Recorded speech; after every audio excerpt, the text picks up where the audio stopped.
brought you by Silver Pumps and Motors. Top quality और consistent performance के लिए सिर्फ सिल्वर पंप्स नाम याद रखना। మా మీద హిందీ రుద్దకండి బాబోయ్ అని తమిళనాడు నినదిస్తున్న సమయంలో అమిత్ షా తమిళ రాగం అందుకున్నారు. తాము హిందీ రుద్దడం కాదని మీరే తమిళంలో చదువుకోవాలంటూ హితవు పలికారు. తమిళ గడ్డ మీద నిలబడి తంబీలకు ఒక సలహా ఇచ్చారు.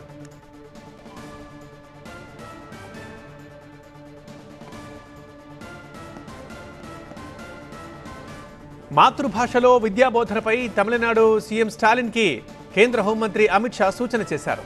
తమిళనాడులో మెడికల్, ఇంజనీరింగ్ విద్యాబోధన తమిళ భాషలో ప్రారంభించాలని కోరారు. తమిళ మీడియంలో చదువుకున్న విద్యార్థులకు భవిష్యత్తులో మంచి అవకాశాలు లభిస్తాయన్నారు. ఈ విషయం నేను 2 ఏళ్లుగా చెబుతున్నా సీఎం స్టాలిన్ పట్టించుకోవడం లేదని వ్యాఖ్యానించారు అమిత్ షా.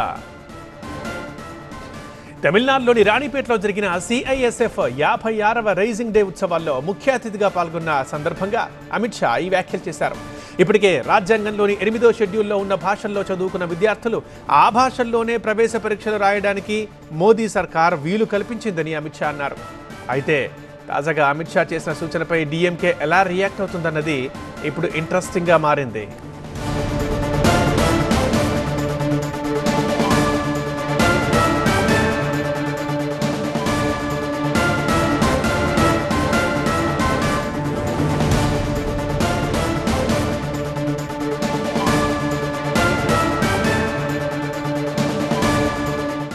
तो तमिलनाडु के मुख्यमंत्री को भी आग्रह करना चाहूंगा कि कई राज्यों ने पहल की है।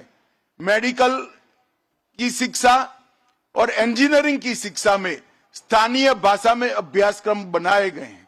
मेरा आग्रह है तमिलनाडु के मुख्यमंत्री को कि तमिलनाडु में भी तमिल भाषा में मेडिकल और इंजीनियरिंग का एजुकेशन शुरू किया जाए, शीघ्र किया जाए। और मैं मानता हूं इससे न केवल अपनी मातृभाषा मजबूत होगी और तमिल माध्यम में पढ़े हुए बच्चों को आगे पर समान अवसर मिलेंगे। मैं आशा करता हूं कि वो जल्दी ही इस पर कुछ कदम उठाएंगे। मैं 2 साल से कह चुका हूं पर अभी तक कोई परिणाम नहीं मिला है। मुझे आशा है कि आज वो जरूर कुछ पहल करें।